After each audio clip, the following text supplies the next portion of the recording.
Okay, we are going to take a look at acrylic color mixing for our color wheel that we've turned into a value scale as well. So you should have already set this up. And now we're going to take a look at our painting supplies. And you should have about an inch or two of water in the bucket. You need a small section of paper towel. I prefer to have a couple of brushes at the same time so I can mix and then paint with a different one, but at least one brush ready to go, cleaned out, and then setting up your paint palette. Again, about a dime worth of acrylic paint is all you need. You don't have to feel obligated to fill the containers. So you have your primaries, which would be your red, your blue, and your yellow. You also have your shade and tint, which is white and black. So you should have all of those. Notice how much I filled. Also, that I left space in between just for avoiding overflow between the two. All right, I also have something that I can mix on. This could be just an extra piece of paper. It could be a piece of cardboard. Usually have some in the back of the classroom ready to go. If you need a color wheel to help you figure out what mixes with what to get some of your secondary colors, those are available as well. So the next step is actually starting to mix your paint and fill it in.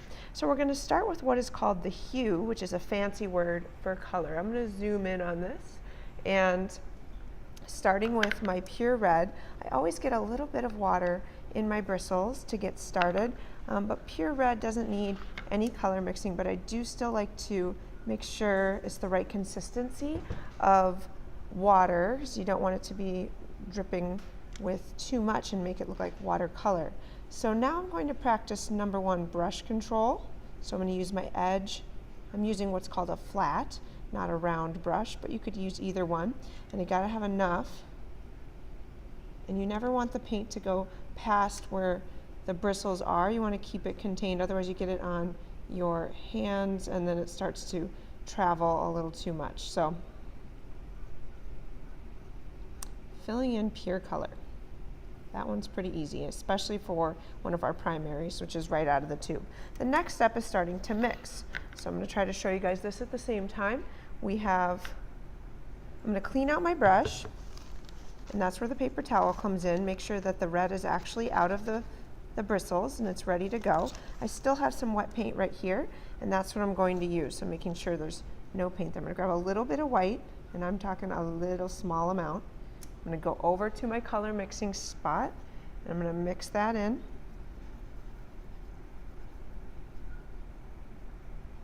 I'm going to make a stripe of color.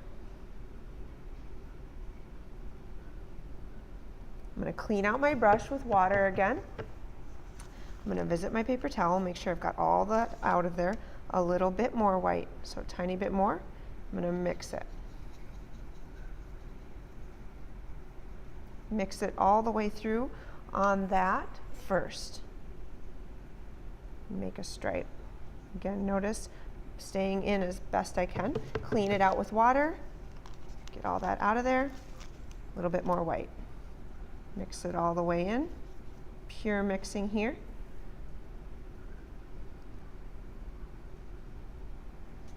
Again, visiting my water, touching my paper towel. Pure white mixing in.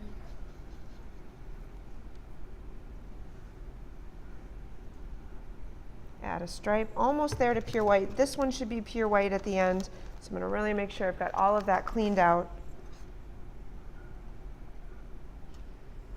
Pure white. And that's actually why I picked this tinted color paper for you guys today, so that you could see the difference. So there is the lighter side of my value scale.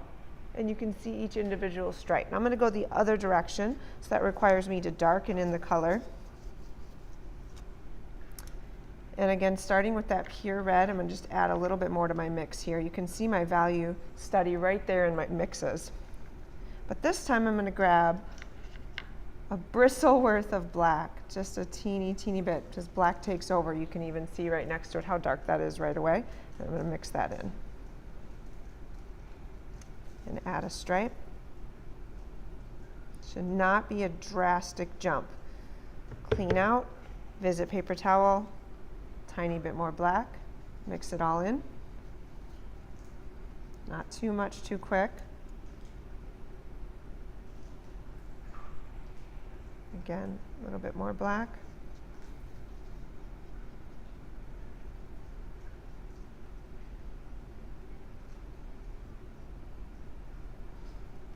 A little bit more black. Make sure I got enough red in there. Not quite pure black. And this last one is actually pure black.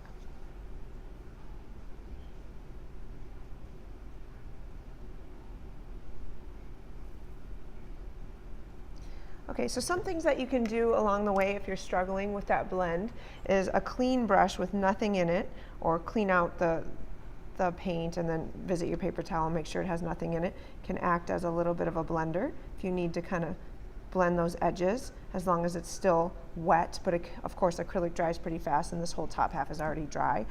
You can also just wait for it to dry and then go over the top of it, because acrylic dries so fast that you can kind of redo, so there's not really any messing up with that. So that's how you would do each one of your primary colors. You don't need to pre-mix the color. So this, I would skip over and do your pure yellow next, and since before you start actually mixing that yellow to create your other colors. So your next one is going to be right out of the tube yellow. And again, watching your bristle control, trying to actually stay in a very contained area on purpose. So I would do your value study for yellow, and yellow is going to look kind of extra dirty looking as it gets darker, so be aware of that. And then of course you've got your blue, which is your third primary. And of course do your value study there, and then your blue, again, make sure it shows up with a dark color like blue. Make sure you don't have too much water in your bristles where it looks like watercolor, but you also don't want to have it be just a giant chunk of paint at the same time. So trying to find that sweet balance between the two, and you'll be good to go. So do your primaries first, and in a second video we'll be mixing your secondaries.